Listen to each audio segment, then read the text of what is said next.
was out cruising on a sunny day.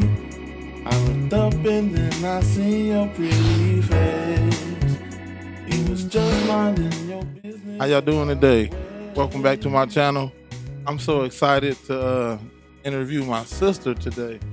She's a beast at hair and the whole beauty thing. I ain't even gonna talk too much. I'm gonna let her explain what she do. Charity, can you introduce yourself?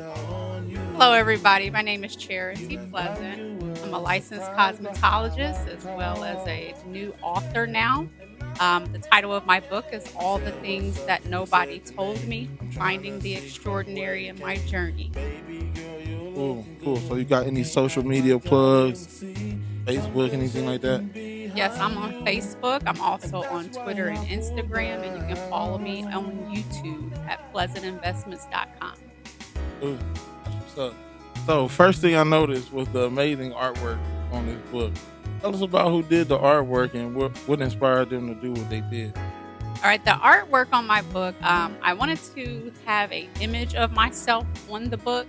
So I took a picture to an artist actually that I work with.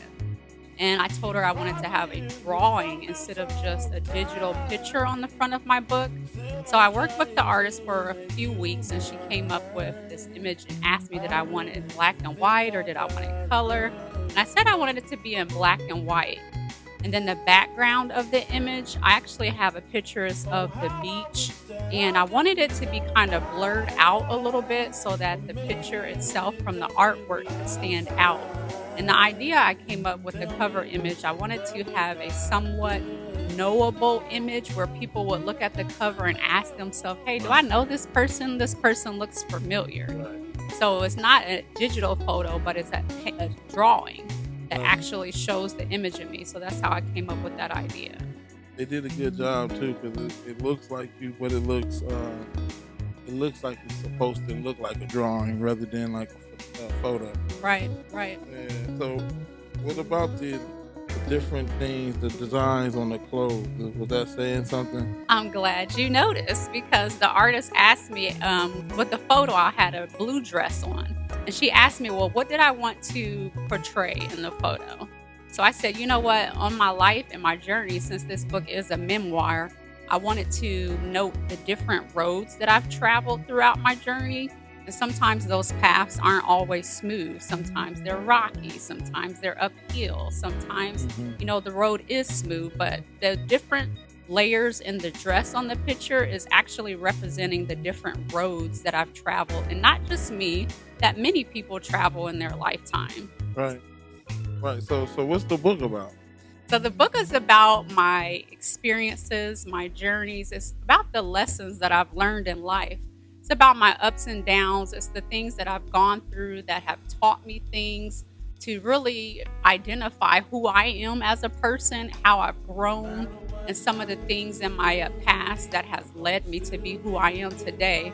So in the book, I'm talking a lot about, different experiences I had during my marriage, different experiences I've had in my business. And it's really just to kind of connect with people and let them know, hey, you're not on this journey alone. And in life, we all are on our own journeys. And there's some things in the book that will hopefully be tidbits of encouragement and like stress-free techniques on what to do when you face life's adversities. But this was more of a life book rather than a hair book or anything like that. Yeah, it's more of a human interest. Even though it's memoir, autobiography, it's also human interest. It's also self-help. It's also a lot of different things and techniques that I've used in my past that will hopefully help some other people as well. So do you have any favorite people that are in the self-help field that maybe has touched your life, or any favorite book or anything that affected you personally? There aren't any just one or two favorite books, because my love of reading and listening to audiobooks has spanned over the course of 20 plus years. So I started listening to audiobooks in my car probably around 1999 when I went off to college at Miami University in Middletown. And I started listening to audiobooks in my car just to get me between work and school and home and wherever else that I was going. And it was then that it dawned on me that I had really enjoyed reading books when I was younger. So I picked up that habit again back in 1999. And since then, I've read and listened to authors anywhere from Montel Jordan to T.D. Jakes to Dave Ramsey, Robert Kiyosaki, David Bach. I mean, really just a plethora of self-help books, of real estate books, entrepreneurship books, hair books, all those types of things that I've been interested in over the years.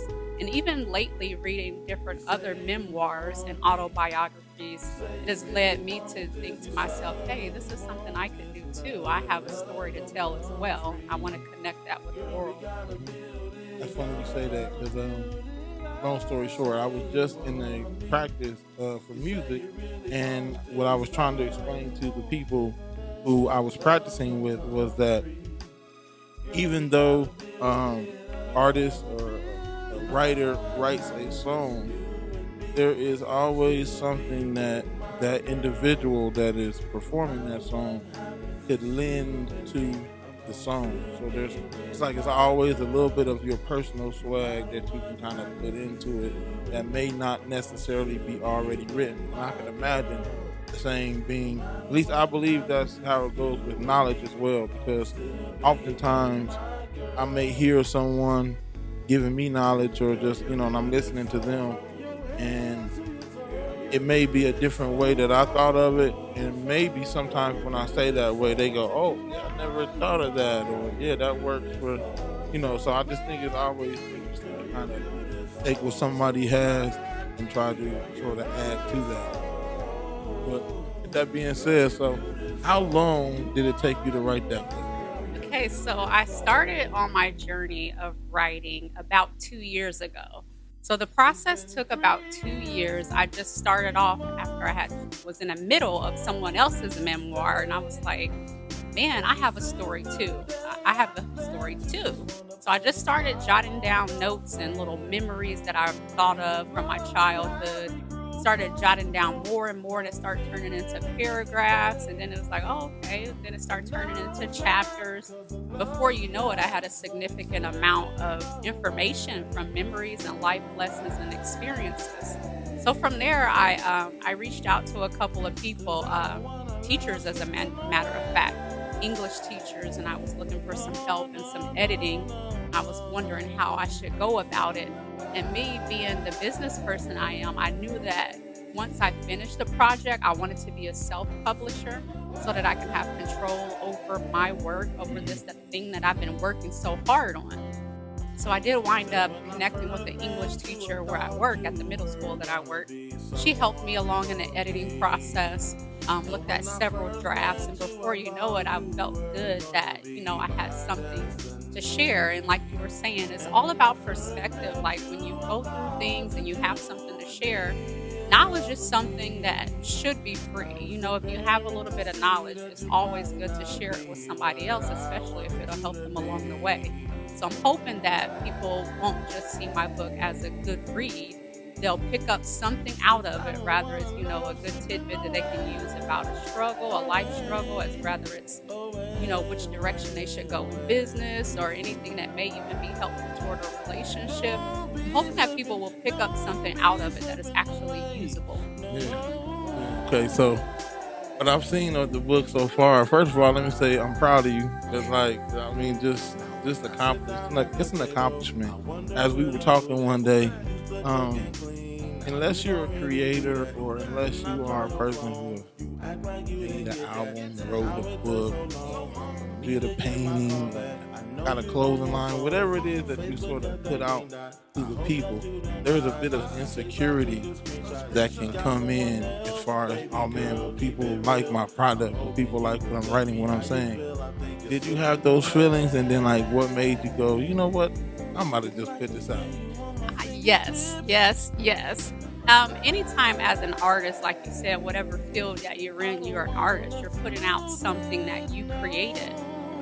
There was a point toward the finishing process where I thought to myself, oh no, I'm getting ready to put something out that's so personal and dear to me. I'm making myself vulnerable. I'm opening up about, some things that maybe weren't the most proudest things that I've done or learned in my life. But at the same time, I thought it was important to be vulnerable and it was important to open up, because without sharing those experiences, there wouldn't be other people that would be like, oh, you know what? I went through that too. Oh, this is how she handled it. Maybe I could handle it this way next time. Or, I just wanted to be as vulnerable as possible, as truthful as possible, and to be as open as possible, because I think that that's the human connection part that people will relate to. Yeah, it's funny because I was talking to my girl, Sia Dreams. We did an interview about a week ago, and we were talking about the vulnerability as it comes to music. And she was just saying how that space is kind of uncomfortable. But one thing that came up was, I believe that oftentimes in those places of uncomfortability or vulnerability in our lives, a lot of times that's where the most brilliant thing is discovered. Or I always think about Einstein, how much they thought he was a crazy guy back when he had all these different ideas. But when they finally come to fruition, now you're a genius.